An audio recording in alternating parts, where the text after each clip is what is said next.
Hey everybody, today we're going to talk about my, I guess, semi-new backyard furnace I have here.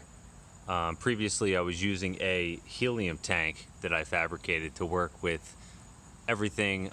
This is my new one. It's much more durable, it's sturdy, it's taller. So let's go over it today with you. So we got the lid here, which I really like, but something I'm going to change in the future is I'm going to put some sort of mechanism so I can lift it and spin it. I've seen a couple other YouTube channels that had the similar thing. Lifting it off isn't a problem, but it could be much easier with a little pedal that it would lift it and I could just spin it to the side. The legs are great, but after using it for a while, I realized, you know what, it'd be a lot easier with wheels. So I could just pull it along instead of lifting it, because it's not that light, and I'm not getting any younger. So the inside here, I put a liner of kaowool around the inside. And with kaowool, you're supposed to put a rigidizer on top of it. This one I did not, because I used what they call Greenpatch 421.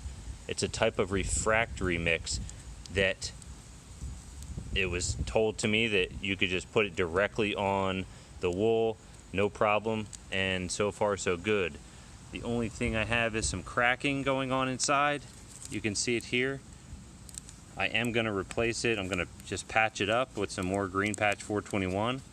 I'm going to fill up the inside the cracks, and we're going to see if it holds up.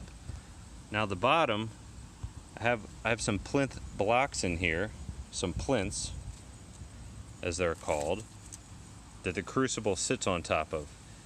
Now these are made of Mizzou castable refractory.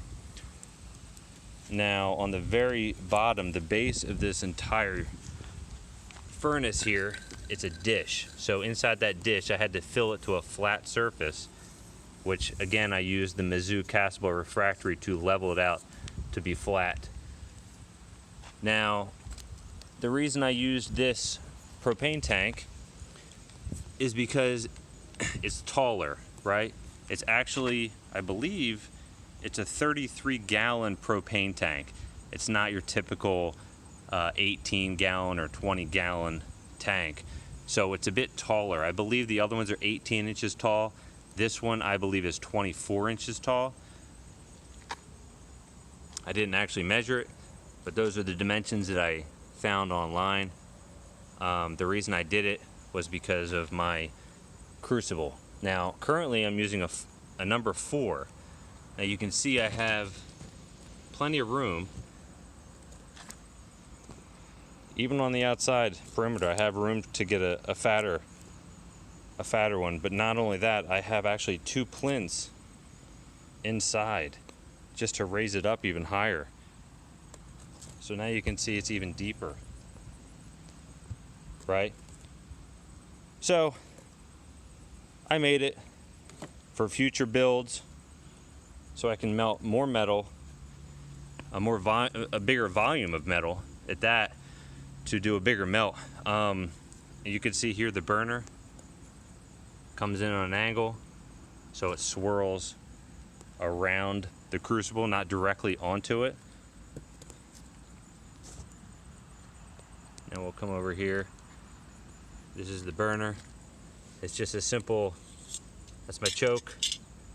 I light it with the choke in, I take the choke out, and I got full throttle.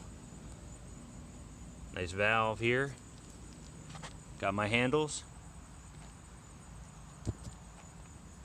And once again, my lid.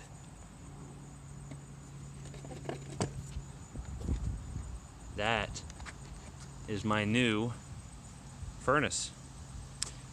I've used it, geez, probably 10 times. I'm gonna start making videos, using it. So it's worked so far. I just got a couple updates that I want to do to it. Like I said, the wheels, some sort of mechanism for the lid, make it a little bit easier for myself. But all in all, it works. So if you have any questions, just leave a comment. Again, I used Greenpatch 421 for the refractory mix on the outside of the kaowool. I use Mizzou for the bottom. I don't know what else to say about it, but this is my furnace I'm using. Good luck, everybody. Any questions, like I said, leave a comment, send me a message.